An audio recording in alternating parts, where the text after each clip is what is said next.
അസ്സലാമലൈക്കും. അപ്പോൾ നമ്മൾ മുമ്പ് തുടങ്ങിയിട്ടുള്ള ഒരു കഥയുടെ ബാക്കി കഥ വെച്ചാണ് നമ്മൾ ഇന്ന് വന്നിട്ടുള്ളത്. ആ കഥ ഇട്ടിട്ട് കുറച്ച് ദിവസങ്ങളായി. അപ്പം അതിൻ്റെ നെക്സ്റ്റ് പാർട്ട് നമുക്ക് ഈ വീഡിയോയിലൂടെ നോക്കാം. ഇനി ഇൻഷാ അല്ലാഹ് ദിവസം വീഡിയോ ഇടാൻ ശ്രമിക്കാം. അപ്പോൾ വൈകിപ്പിക്കുന്നില്ല, നേരെ നമുക്ക് വീഡിയോയിലേക്ക് പോകാം. അപ്പോൾ അതിനു മുമ്പ് നമ്മളെ ചാനൽ സബ് ചെയ്യാത്തവർ ജസ്റ്റ് ഒന്ന് സബ് ചെയ്യുക. വീഡിയോ ഇഷ്ടപ്പെട്ടെങ്കിൽ ലൈക്ക് ചെയ്യുക, ഷെയർ ചെയ്യുക. ഇതേ നോക്ക്, നമ്മുടെ ഇത്താത്ത അണക്കെട്ട് തുറന്നു. എൻ്റെ ഇത്താത്ത, ഞാൻ പറഞ്ഞതല്ലേ ഇനി ഈ ഡാം തുറന്നിടരുതെന്ന്. സമീറ വന്ന് സുലൈഖയുടെ കണ്ണ് തുടച്ചു. എന്താ മോളെ, എന്തു പറ്റി? പാത്രങ്ങൾ കഴുകുന്നതിനിടെ നബീസുമ്മയും ഓടി വന്നു. ഒന്നുമില്ല, എനിക്ക് സന്തോഷം കൊണ്ടോ. സുലൈഖ ഒന്ന് മുഖം അമർത്തി തുടച്ചു. എൻ്റെ ഇത്താത്ത, നിങ്ങൾക്ക് സങ്കടം വന്നാലും സന്തോഷം വന്നാലും ഇത് തന്നെയാണോ പണി? ഇതിന് മാത്രം കണ്ണുനീർ എവിടെയാ സൂക്ഷിച്ചു വെച്ചിരിക്കുന്നത്? സമീറയുടെ സംസാരം സുലൈഖയ്ക്ക് ഒരു തണുപ്പ് പരത്തി. സ്വന്തം കൂടപ്പിറപ്പുകൾ പോലും ഇങ്ങനെ ഉണ്ടാകില്ല. ഇവിടെ വന്നത് മുതൽ എൻ്റെ കൂടെ നിന്ന് മാറിയിട്ടില്ല. ഒന്ന് തനിച്ചിരിക്കാൻ പോലും സമ്മതിക്കില്ല. ഓരോ തമാശകൾ പറഞ്ഞ് ചിരിപ്പിക്കും. എന്നെ സന്തോഷിപ്പിക്കാൻ വേണ്ടി കുറേ കോപ്രായങ്ങൾ കാണിച്ചു കൂട്ടും. പാവം. അവളെന്നും സമീറയെ നോക്കി പുഞ്ചിരിച്ചു. ഇതാ എത്താത്ത ചിരിക്കാൻ തുടങ്ങി. സമീറ രാധമ്മയെ ഒന്ന് മുറുക്കെ കെട്ടിപ്പിടിച്ചു. ഈ പെണ്ണിത് എന്നെ നിന്ന് നെക്കി കൊല്ലുന്നാ തോന്നുന്നത്. എന്നെ കൊല്ലല്ലടി. എൻ്റെ കൃഷ്ണേട്ടൻ വിധവനായി പോകും. മൂപ്പർക്ക് ഞാനില്ലാത്തൊരു നിമിഷം പോലും ചിന്തിക്കാൻ കഴിയില്ല. അയ്യടാ, ഞാനപ്പോൾ നമ്മുടെ ഹോട്ടലിൽ പണിക്ക് ആദ്യം വന്നിരുന്ന ജാനിയേട്ടത്തിയെ സെറ്റാക്കി കൊടുക്കും. ഉറക്കെ പൊട്ടിച്ചിരിച്ചു. ഞാൻ ആ മനുഷ്യനെ കാണിച്ചു കൊടുക്കാം. ഇങ്ങോട്ട് വരട്ടെ. വെറുതെ അല്ല അന്ന് ഷർട്ടൊക്കെ ഇസ്തിരിട്ട് പോയുന്നത്. വയസ്സാം കാലത്ത് മൂപ്പരുടെ റൊമാൻസ്. രാധമ്മ കലിപ്പ് മോഡലായി. പാവം കൃഷ്ണേട്ടൻ, മൂപ്പർ നിരപരാധിയാണ്. ഞാൻ വെറുതെ വെച്ച് കാച്ചിയതല്ലേ. സമീറ സുലൈഖയുടെ ചെവിയിലടക്കം പറഞ്ഞു. എടി ഭയങ്കരി, നീ ആള് കൊള്ളാലോ. സുലൈഖ സമീറയുടെ കവിളിൽ ഒന്ന് പിച്ചി. സമീറ വായോ, കിടക്കാൻ പോകാം, രാത്രിയായില്ലേ. കൃഷ്ണേട്ടന് മരുന്ന് കൊടുക്കേണ്ടതല്ലേ. അബ്ദു അവിടേക്ക് രംഗപ്രവേശനം ചെയ്തു.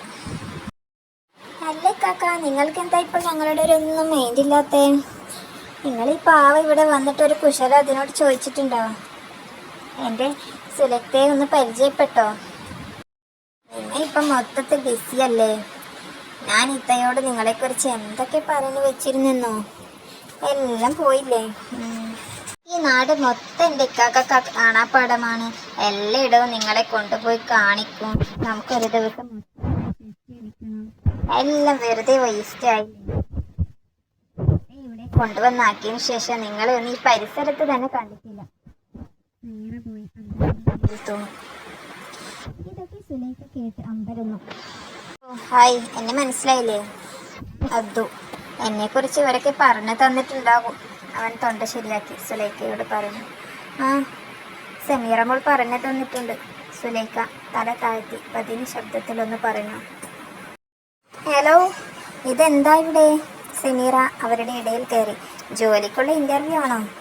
ഒരാൾക്ക് നാണാണെങ്കിൽ ഒരാൾക്ക് വിൽക്കും. അവളുടെ ചിരി കെട്ടി സുലൈഖ ഉള്ളിലേക്ക് ഓടി. ഈ പെണ്ണിനെ നാണം കെടുത്തും. എന്താ അവളൊരു പ്രസംഗം. നിനക്ക് ഞാനൊരു രാഷ്ട്രീയത്തിലൊരു ഭാവി കാണുന്നുണ്ട്. അബ്ദു സമീറയുടെ ചെവി പിടിച്ചു. സുലൈഖ, നബീസുമ്മ, ഞങ്ങൾ പോയിട്ടോ. അവൾ ഓടിപ്പോയി സുലൈഖയുടെ കവിളിൽ ഒരു ഉമ്മ കൊടുത്തു. ഇനി രാവിലെ അങ്ങോട്ട് വായോട്ടോ. രാധമ്മയുടെ ദോശ സാമ്പാറും തട്ടാം. പിന്നെ നമുക്ക് നമ്മളെ അബ്ദുവിനെ കൂട്ടി എല്ലായിടെയും ചുറ്റിക്കാണാട്ടോ. ടാറ്റാ. അവൾ കൈവീശി കാണിച്ചു. വായോ രാധമ്മേ. കൃഷ്ണേട്ടവ, നിങ്ങളുടെയൊക്കെ മരുന്ന് കുടിക്കാൻ നേരായി. സമീറ അവരോട് യാത്ര പറഞ്ഞു പോയി. കൃഷ്ണേട്ടൻ്റെ കയ്യിൽ തൂങ്ങി. സുലൈഖ അവർ പോകുന്നത് നോക്കി നിന്നു. വാ മോളെ, അകത്തേക്ക് കയറി. തണുപ്പടിക്കേണ്ട, റൂമിലേക്ക് കയറി ഉറങ്ങിക്കോ. നബീസുമ്മ അവളെ അകത്തേക്ക് വിളിച്ചു. ഉമ്മ കിടക്കല്ലേ? ആ മോളെ, ഞാൻ ഇടയ്ക്കയിൽ ഒന്നും കൂടി പോയി നോക്കട്ടെ.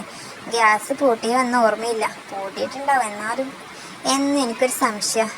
നബീസുമ്മ ഒന്ന് ചിരിച്ചു. ഞാൻ പോവാം ഉമ്മ. വേണ്ട, ഉമ്മാൻ്റെ കുട്ടി പോയി കിടന്നോ. ഇന്നലെ തന്നെ നീ തീരെ ഉറങ്ങിയിട്ടില്ല. ഞാൻ വെള്ളം അവിടെ കൊണ്ടുതരാട്ടോ, പോയി കിടന്നു. ഉറക്കം വരുന്നില്ല.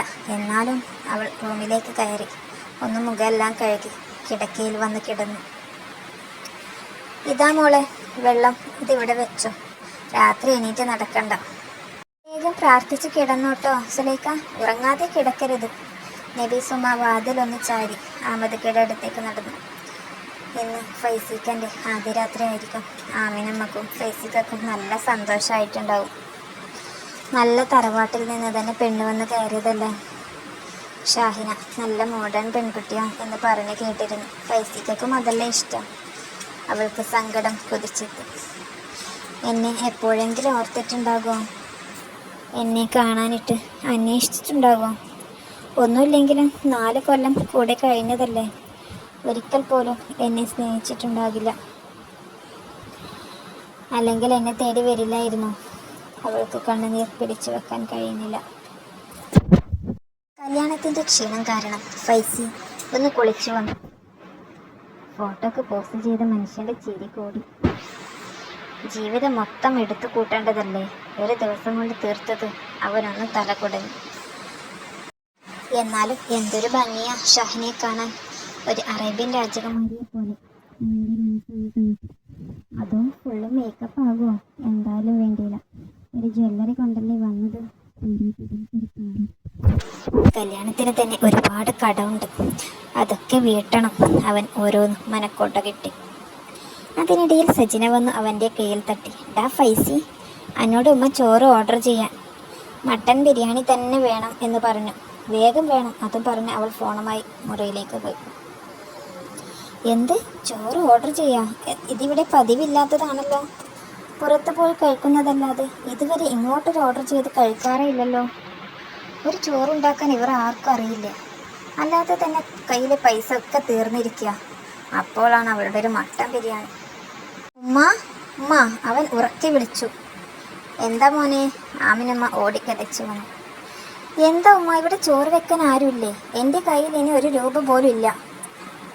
നാളെ മുതൽ ഓരോരുത്തരും പൈസക്കായി മുറ്റത്തെത്തും. പന്തല്, ഭക്ഷണം, അങ്ങനെ ആഡംബരം കുറച്ച് കുറഞ്ഞെങ്കിൽ ഉമ്മാക്ക് അതും പ്രശ്നമാണ്. ഇനി എന്താ ചെയ്യുക? എൻ്റെ കയ്യിൽ ഒരു 5ൻ്റെ പൈസയില്ല. എടാ മോനെ, നീ വിഷമിക്കണ്ട. ഇനി നീ ആരാ? രാജകുമാരനല്ലേ, ഉമ്മാൻ്റെ രാജകുമാരൻ. നിനക്കിനി എത്ര കട ഉണ്ടെങ്കിലും അതിനല്ലേ ഷാഹിന മോളെ സ്വർണം പൊന്നിൽ കുളിച്ചിട്ടല്ലേ അവൾ ഇങ്ങോട്ട് വന്നത്. അതൊക്കെ നിനക്കുള്ളതല്ലേ. ഇന്ന് കൂടി മോൻ ക്ഷമിക്ക്. അവളിവിടെ ഇല്ല, അതുകൊണ്ട് നീ ചോറൊന്ന് ഓർഡർ ചെയ്യും. അപ്പോൾ ഷാഹിന മോൾക്ക് വിശക്കുന്നുണ്ടാവും, വേഗം വേണം. അത് കേട്ടപ്പോൾ ഫൈസിയുടെ മനസ്സിലേക്ക് എല്ലാവരും ചോറ് തിന്നതിന് ശേഷം ബാക്കിയുണ്ടെങ്കിൽ കഴിക്കാൻ വേണ്ടി മേശയുടെ അടുത്ത് ഒരു പാവം പെണ്ണ് തല താഴ്ത്തി നിൽക്കുന്നത് ഓർമ്മ വന്നു.